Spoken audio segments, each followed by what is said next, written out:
The Alabama Crimson Tide is a perfect 5 for 5 in college football playoff appearances, of course, and they've got their matchup coming up with the Oklahoma Sooners. Stephen M. Smith of Touchdown Alabama joins us to break down the Tide and the Sooners and some other news concerning Alabama football. Stephen, when you first heard of the Oklahoma matchup, of course, it was announced at noon on Sunday Eastern time. That wasn't any great surprise. Alabama locked in the number one spot as the dominant team in the country all season. The drama, there was little of it, but there was drama between Oklahoma and Ohio State in particular, possibly Georgia. Your thoughts about when you first saw the matchup against Oklahoma and your initial thoughts about who may have the edge in this one? Very excited, Mark, with the matchup. Oklahoma, a very explosive offense. They're a juggernaut under Lincoln Riley. KYLER Murray's had an incredible year, 51 total touchdowns to 7 picks, over 4,000 yards passing. This is a good football team. CeeDee Lamb at wide receiver. Hopefully Marquise Hollywood Brown plays. There was a report going around about how he had suffered a foot injury and how it's been made more so light what it actually is. So hopefully he'll be able to play. But very excited about the matchup. As I look at it, as far as who has the edge in this game overall, I look at Alabama slightly where the defense is concerned, but offensively, I think both teams are evenly matched offensively due to the two trigger pullers, Tua Tagovailoa of Alabama, KYLER Murray of Oklahoma. You know, both teams have phenomenal receivers. I mentioned Oklahoma's two guys, CeeDee Lamb and Marquise Hollywood Brown. Alabama's got a litany of guys, Jerry Jeudy, Devonta Smith, Henry Ruggs, Jalen Waddle. You can even throw Irv Smith Jr. in there. So offensively, both teams evenly matched. Special teams, if Hollywood Brown is able to be himself despite the foot injury, special teams pretty evenly matched there. In terms of return men, Oklahoma, as far as punting and kicking go, going to have to dive in more into that in my film study over the weekend. But as far as who has the issue edge, just due to Alabama's defense coming up as of late, I'll go with the Crimson Tide. But both teams flat down the middle. It's going to be a great matchup.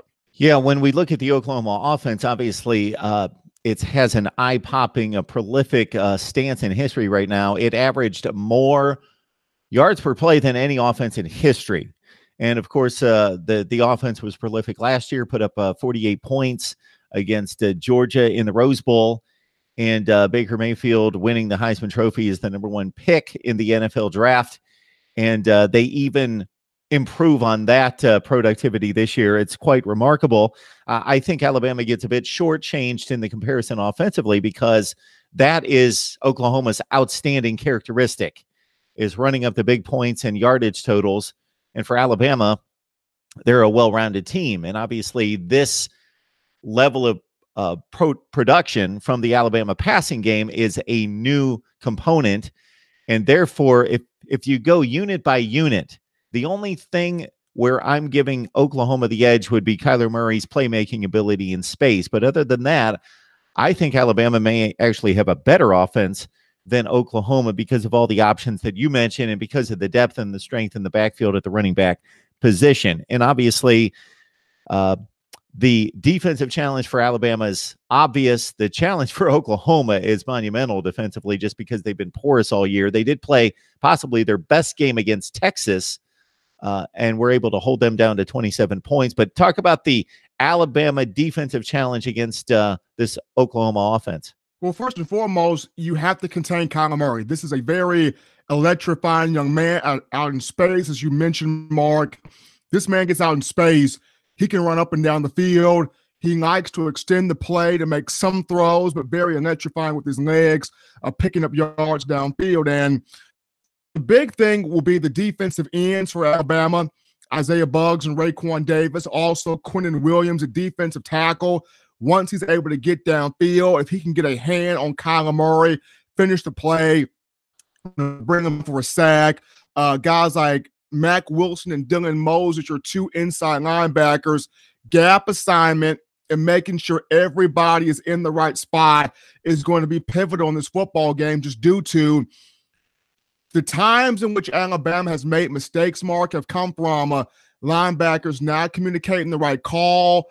There's a busted coverage somewhere, a running back slips out, or a wide receiver slips out, or in the case against Georgia in the SEC title game, who had 4 catches for 81 yards and a touchdown, he was able to find himself in between the holes in the zone and make plays for Jake Fromm at quarterback. So the biggest thing for Alabama, that defensive front seven, you got to be able to finish the play when you get a hold of Kyler Murray.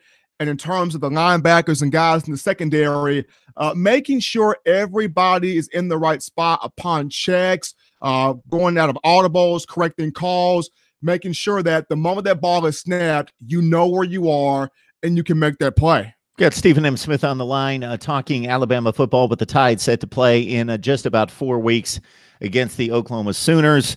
They last met at the 2014 Sugar Bowl, where Trevor Knight had a field day against the Alabama defense as a 14-point underdog. The Tide, similarly, a 14-point pick by Vegas against this Oklahoma team. We'll have much more from Stephen M. Smith over the next several weeks to talk Alabama-Oklahoma matchups as he continues his film study and to check out the Tide at practice.